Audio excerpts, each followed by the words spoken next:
Hey, hey, hey, happy day. Another day, another time outside. So Dusty Dog and I are outside today doing our video today. Got a little bit of wind, but the sun is shining, the humidity is back. I know you guys were worried that we had dry heat this week, and don't worry, it's back. Humidity in the south. My hair doesn't show it, but in the south, lots of humidity. We had some dry weather this week, which was weird because we don't live out west, but it was nice.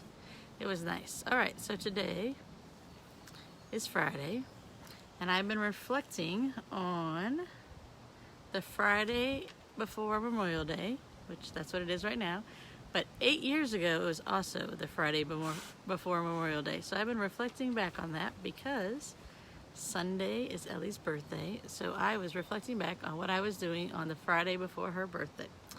Well, I was working the Friday before her birthday.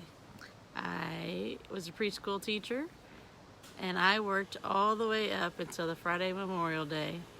My due date was that following Wednesday.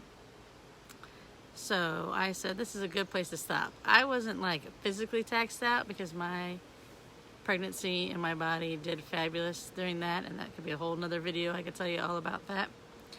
But I was mentally like ready to find a stopping place. Like the Friday before Memorial Day is good. Like it's usually when people get out of school. It's a long 3-day weekend. Like I was ready. I was mentally ready. That was a great place to come back.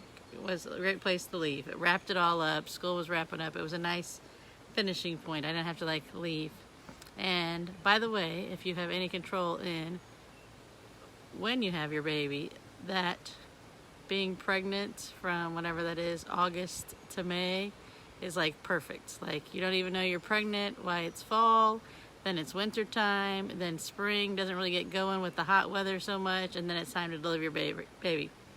I know a lot of teachers try to plan it that way because it works for the school year, because they have the whole summer off, but it works. For me, it was my only pregnancy, but it was a fabulous way. Like it was all comfortable with all the temperature and everything. So, let's see, my mom and dad were here. Either they were there that Friday, or they were arriving that Friday, or they came the very next day. I guess Dusty's gonna sit with me. They came because we wanted to make sure they got in town so they didn't miss it, because when you're having, what they call it, spontaneous birth, you don't ever know when it's coming. So we figured if they got here around Memorial Day, then they wouldn't miss it since her due date was Wednesday. And I'll show you more about her birth story because it's a whole fun little thing, probably on Monday after her birthday. All right, so I entitled this video, The 3 Things I Learned at the End of My Pregnancy. There's a lot I learned, but I just picked 3 out. I learned that it was good to work up to the last minute. Like it worked well, it kept me busy, it kept me occupied, because you're preparing for the labor process anyway, and that could be, you can get in your head a lot, and it can be very time consuming and very fearful. So working and keeping my regular schedule worked out really well. Take the hospital tour, whether it's your first child, your third child, your 7th child, your 10th child. Take the tour of the hospital you're delivering at, because they might throw in some things like, hey, if you come in after hours, you have to go in this door because this door, and this door will be locked. And you know what? That you're like, whoa, whatever. That doesn't really, you just, remember I talked about the other day, like it goes in one ear and out the other ear. But it really makes a difference. Like you need to say, if I come here in the daytime, Monday through Friday, where should I enter? If I come here on Saturday and Sunday during the daytime, where do I enter? If it's Saturday and Sunday night, where should I enter? If it's after hours, after you ask them what after hours is, like ours was after 8 o'clock. No, after 7 o'clock, I think, you needed to go in the main door, which is nowhere near labor and delivery. When you find out my birth story, you'll find out why that is so key to know when you arrive at the hospital which door you should go in, because it will make a difference whether you have your baby inside the hospital or outside the hospital. My other tip is take at least 3 months off after you have your baby. There's Dusty Dog making his appearance. Take at least 3 months. Like your baby needs that 4th trimester. It needs those 3 months with you. if we had room in our body, we would have him in there for 3 months, but I'm not like, I'm trying to think of an animal, like an elephant that can go for whatever it is, 2 years that you're pregnant with an animal and you grow this full-size thing. The human body was not designed to that, but your baby really still needs to be growing for those 3 months. So spend that time bonding with them.